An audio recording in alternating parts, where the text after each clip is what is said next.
ভাবুন তো, একজন মানুষ যিনি রূপালী পর্দায় ভিলেনের চরিত্রে অভিনয় করতেন, যাকে দেখে মানুষ সিনেমা হলে ঘৃণা করত, সেই মানুষটাই একদিন বাস্তব জীবনে হাজার হাজার মানুষের কাছে হয়ে উঠলেন ভগবান সম।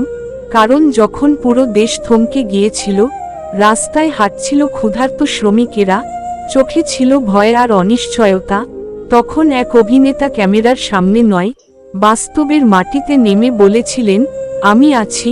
সেই মানুষটির নাম সোনু সুদ, একজন অভিনেতা, একজন যোদ্ধা, একজন মানুষ, যার পরিচয় এখন শুধু সিনেমায় সীমাবদ্ধ নয়, বরং মানুষের হৃদয়ে লেখা আছে। সোনু সুদের জন্ম পাঞ্জাবের মোগা জেলায়, সাধারণ এক পরিবারে। তার মা ছিলেন অধ্যাপিকা, বাবা কাপড়ের ব্যবসায়ী। ছোটবেলা থেকেই তিনি শিখেছিলেন পরিশ্রম মানে কি, দায়িত্ব মানে কি, আর মানুষের পাশে দাঁড়ানো মানে কি। ইঞ্জিনিয়ারিং পড়াশোনা শেষ করে তিনি মুম্বাইয়ে আসেন স্বপ্ন নিয়ে, কিন্তু সেই স্বপ্নের পথ ছিল কাঁটায় ভরা। মুম্বাই শহর কাউকে সহজে গ্রহণ করে না। অডিশনের পর অডিশন, অপেক্ষার পর অপেক্ষা, অনেক রাত না খেয়ে কেটেছে, অনেক দিন পকেটে টাকা ছিল না। তবুও তিনি হাল ছাড়েননি, কারণ তিনি জানতেন, যদি টিকে থাকতে পারেন, একদিন সুযোগ আসবেই। দক্ষিণ ভারতীয় সিনেমা দিয়ে তার কেরিয়ার শুরু, ধীরে ধীরে বলিউডে প্রবেশ, বেশিরভাগ সময় ভিলেনের চরিত্র, শক্তিশালী চেহারা, দৃঢ় উপস্থিতি। কিন্তু বাস্তব জীবনের গল্প তখনও লেখা হয়নি। 2020 সাল, সারা পৃথিবী যখন করোনা মহামারীতে বিপর্যস্ত, লকডাউন, কাজ হারানো হাজার হাজার পরিযায়ী শ্রমিক মাইলের পর মাইল হেঁটে বাড়ি ফিরছে, কেউ খাবার পাচ্ছে না, কেউ আশ্রয় পাচ্ছে না, সেই ভয়াবহ সময়ে সোনু সুদ নিজের ঘরে বসে থাকতে পারেননি।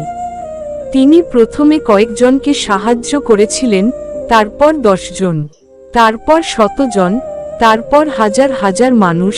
নিজের অর্থ, নিজের সময়, নিজের টিম, সবকিছু দিয়ে শুরু করলেন এক মানবিক অভিযান। বাসের ব্যবস্থা করলেন, ট্রেনের ব্যবস্থা করলেন, বিমানের টিকিট পর্যন্ত কেটে দিলেন। মানুষ শুধু সাহায্য পেল না, তারা পেল আশ্বাস। সোশ্যাল মিডিয়ায় প্রতিদিন অসংখ্য আবেদন আসত। কেউ বলছে মা অসুস্থ, কেউ বলছে সন্তান আটকে আছে, কেউ বলছে খাবার নেই।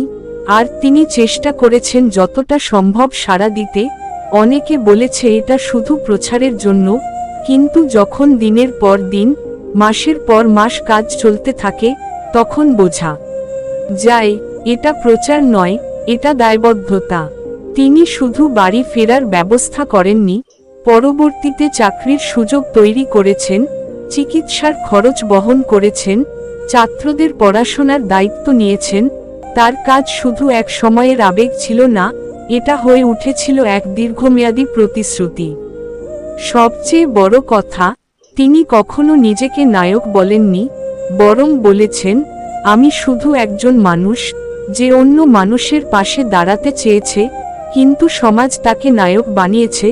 কারণ বাস্তব জীবনের নায়করা এমনই হয়, তারা আলো চায় না, তারা আলো হয়ে ওঠে। সোনু সুদের জীবনের এই অধ্যায় আমাদের শেখায়, সফলতা শুধু নিজের জন্য হলে তা অসম্পূর্ণ। সত্যিকারের সফলতা তখনই, যখন তা অন্যের জীবনে আলো আনে। তিনি প্রমাণ করেছেন, একজন অভিনেতা শুধু চরিত্রে নয়, বাস্তবেও শক্তিশালী হতে পারেন। আজও যখন কোনো মানুষ সমস্যায় পড়ে, অনেকেই মজা করে বলে, সোনু সুদকে ট্যাগ কর, এই কথাটার ভেতরে লুকিয়ে আছে বিশ্বাস। মানুষ বিশ্বাস করে, তিনি সাড়া দেবেন। একজন সাধারণ পাঞ্জাবি ছেলে, যে স্বপ্ন নিয়ে মুম্বাই এসেছিল, সে আজ কোটি মানুষের আস্থার নাম।